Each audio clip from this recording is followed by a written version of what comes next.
Hi, I'm Bethany Wallace, Content Manager for College Recruiter. At College Recruiter, we believe every student and recent graduate deserves a great career. We create a quality candidate and recruiter experience. Our interactive media solutions connect students and graduates to great careers. Today's Tuesday tip is all about job references and creating a reference page to accompany your resume. The first thing that you want to keep in mind is that you need to ask for permission from references before listing them on your reference page or on job applications. This is just a really common courtesy. My second tip for you is that if you approach someone to ask them if they'll serve as a reference for you and they hesitate, move on and find someone else.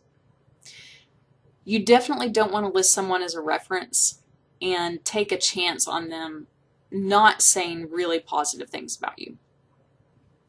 The next tip I have is that when you think about references, you need to try to think of people who you can list as references who won't just say really glowing things about you, but people who are also really great speakers.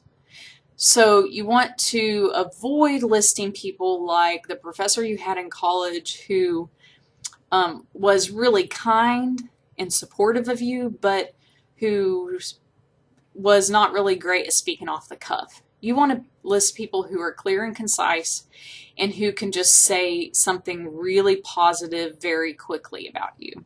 Because employers, when they're checking your references, aren't really going to take into account that the person who they are talking to on the phone just might not be very good at communication.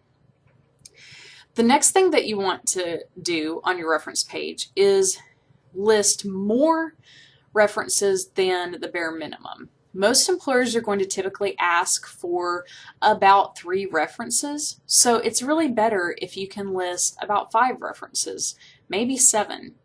And the reason for this is that when employers start checking references, it's better if they can run through the list and call or send emails and get quick responses. And if you have only listed 3, then they're going to be usually not be able to get a hold of all 3 people immediately.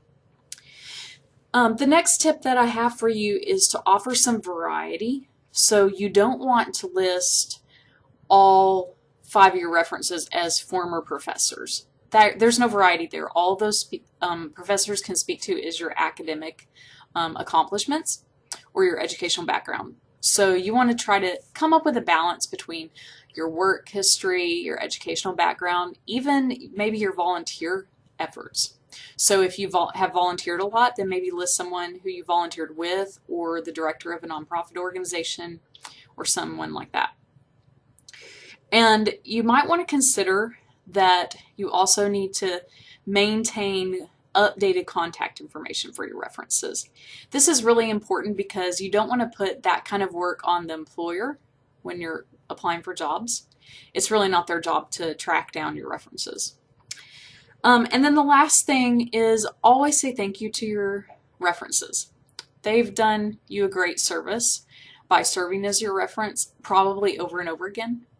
And so make sure that you maintain contact with them regularly, say thank you after you've interviewed for jobs, and definitely after you have landed a job.